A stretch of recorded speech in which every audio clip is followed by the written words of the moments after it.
Hi, I'm Dr. Bertice Berry, and I need to tell you a story. Years ago, when my mother passed away, we were there with her sitting, my friend, Sister Janine, and I. We watched as it happened and sat there a little bit longer and prayed and sang. We ordered flowers for the people who had cared for her and those who had laid hands and transported her and done x rays on her. We sent them to every department. And then I went to pick up my kids from school to give them the news. On my way home, I began to call my friends and I asked them to call the other friends for me to give them the news and to tell them to meet at our house. In our tradition, we gather and we sing songs and we tell stories and we do what we call lifting the person up, lifting up their spirit so that we see them, so that we recall them, so that we remember hearing stories that maybe we haven't heard from others who've had another experience with her. Friends came from all over, and one friend called and said, "Is it okay if I bring some liquor? Because I'm going to need some." I said, "Yeah, that's okay." He knew that we didn't keep alcohol in the house to honor my mother, who was struggling with letting go of drinking, and she'd been alcohol free for about 16 years, and so we didn't keep any in the house. But that day, he said, "I'm going to need to bring some."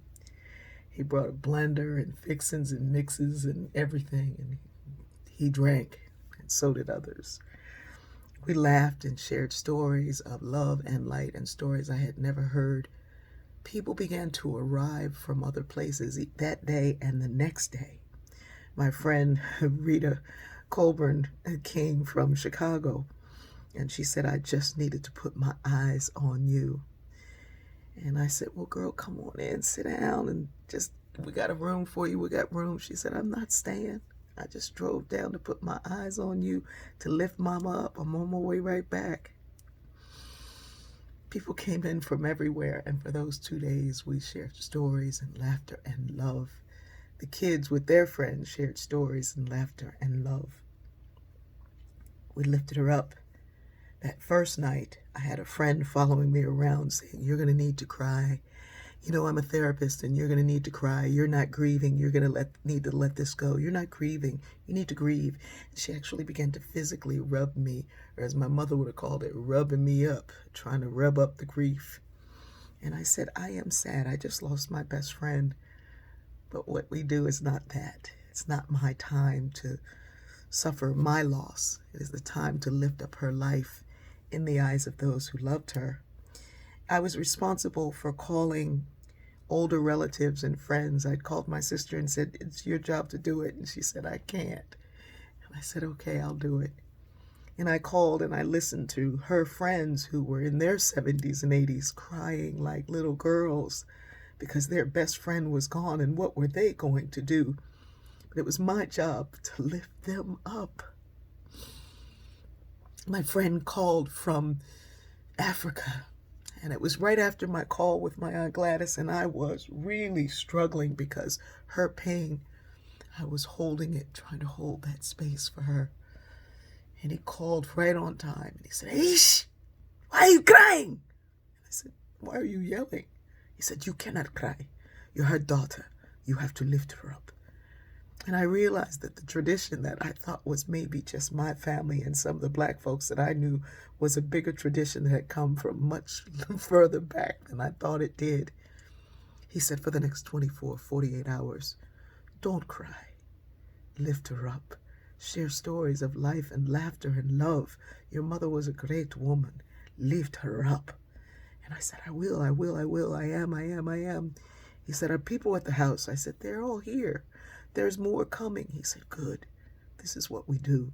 You lift her up. You lift up her light. You lift up her love. You share it. You shine it."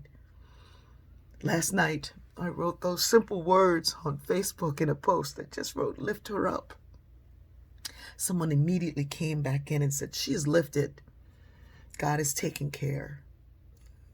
And I realized that as close as we live to one another as neighbors and co-workers and church members, we don't know each other's customs.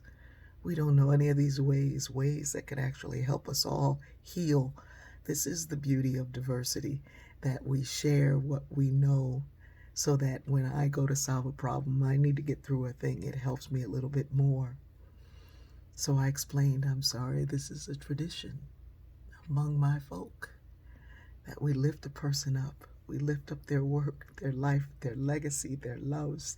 We tell stories of their greatness and their humanity. We lift them so high that their spirit takes a part of our spirit, and we begin to walk and talk and move and carry on their life.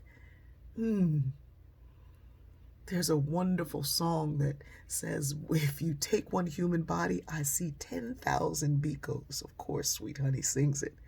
You can't take one person down without 10,000 rising. We're to rise in the justice's name. When I wrote Lift Her Up, my friend Miriam Center, who's a beautiful 94-year-old woman, wrote this. She died on Rosh Hashanah, the Jewish New Year, and we must vow to not have let her die in vain. Women everywhere must join hands and hearts to carry on her legacy. That's what lifting someone up is about. It's about sharing that legacy so that we can carry it on. I know we all have to grieve. Some of you have to cry and wail and be angry. But I choose to lift her up.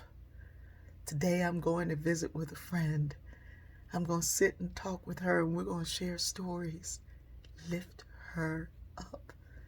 The young women will gather, and later this week I'm going to stand in a circle with my sister friends so that I can just put my eyes on them. It has to be done. Lift up her life, her light, and her work. Because Justice Ruth Bader Ginsburg has lifted us to a highest place that we have been. And it's our duty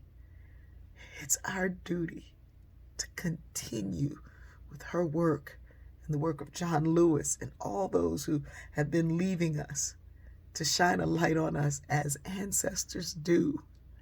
We got some angels, y'all. Lift them up. I love you.